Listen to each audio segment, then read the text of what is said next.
Handa na ba kayong mag-aral mga bata? Ngayon, ang pag-aaralin natin ay gamit ng init. Bago ang lahat, tayo muna ay magbalik-aral. Sabihin ng opo kung ang sumusunod na larawan ay pinagmumulan ng init at hindi po kung hindi.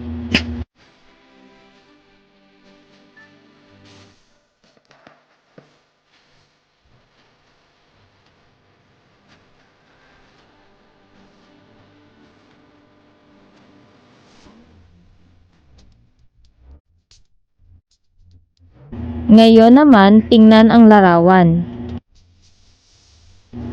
Ano ang ginagawa ng batang nasa larawan? Magaling, makikita ninyo ang bata ay nagsasampay ng damit.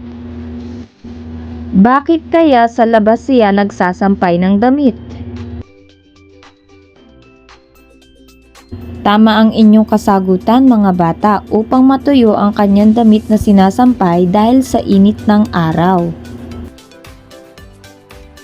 Alam nyo ba na ang init o heat ay isang uri ng enerhiya? Isa ang init na nakukuha natin sa araw na tumutulong upang mapalakas ang ating katawan. Nakatutulong din ito sa mga tao, hayop at mga halaman. Ano-ano ang pinagmumula ng init at ano ang gamit ng mga ito? Tingnan ang mga sumusunod na larawan. Ang mga larawan sa ibaba ay pinagmumula ng init at ang gamit nito. Araw. Ang araw ay gamit sa paggawa ng pagkain ng halaman, samantalang ang plancha naman ay gamit sa pag-uunat ng kusot na damit. Ang oven naman ay ginagamit upang makapag-init ng pagkain at makapag-bake ng cake at tinapay.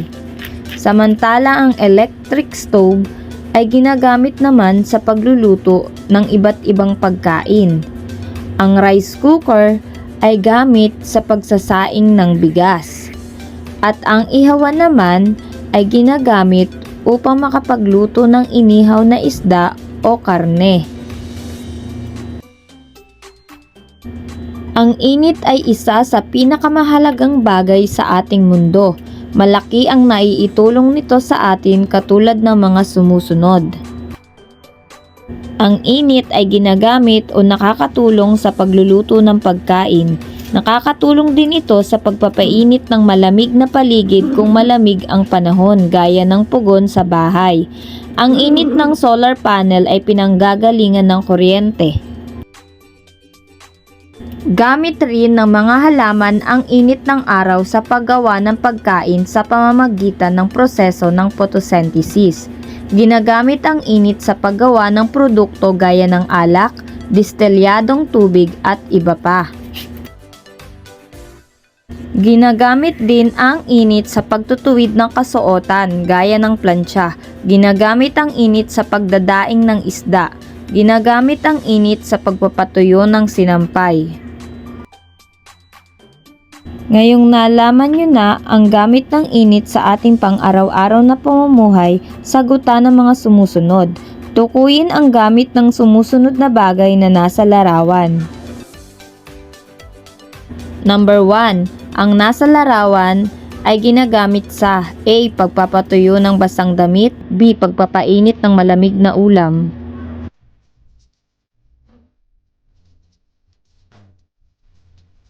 Ang tamang sagot ay letter B. Pangalawa, ang nasa larawan ay ginagamit sa A. Pagsasaing ng bigas, B. Pag-uunat ng lukot na damit.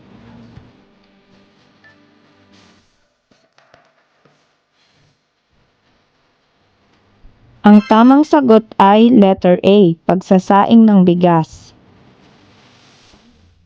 Pangatlo, ang nasa larawan ay araw. Ang gamit nito ay A. Nakakatulong sa halaman sa paggawa ng pagkain. B. Pagluluto ng pagkain.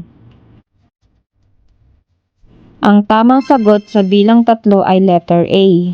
Nakakatulong sa halaman sa paggawa ng pagkain. Pang-apat, ang nasa larawan ay ihawan. Ang gamit nito ay letter A, pag-iihaw ng isda o karne. B, pag-uunat ng buhok. Ang tamang sagot ay letter A. Ito ay ginagamit sa pag-iihaw ng isda o karne. Ikalima, ang nasa larawan ay pugon. Ang gamit nito ay letter A, pinagmumula ng kuryente. B, pagpapainit sa lugar.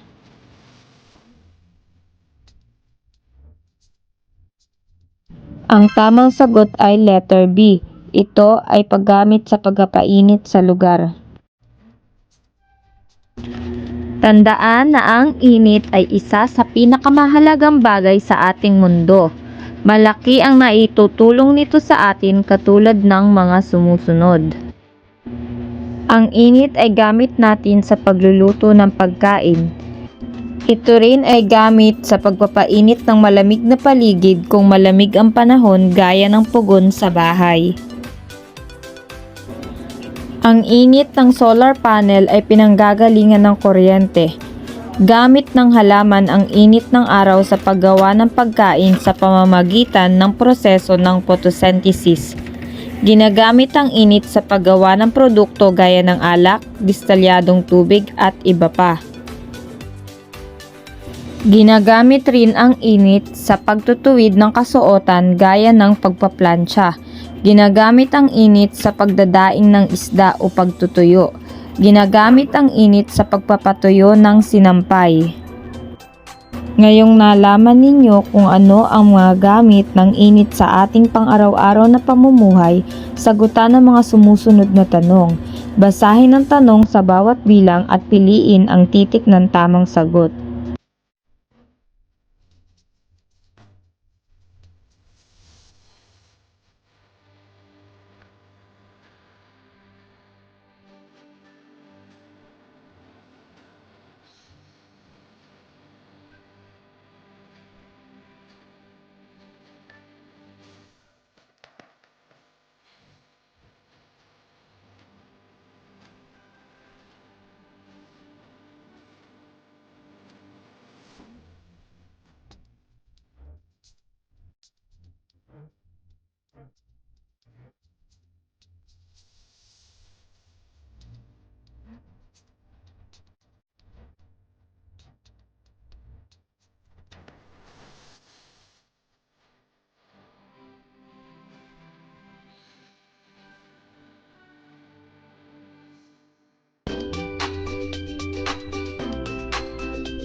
I-comment na ang inyong mga sagot at huwag kalimutang mag-subscribe, like and share para maging updated kayo sa ating channel.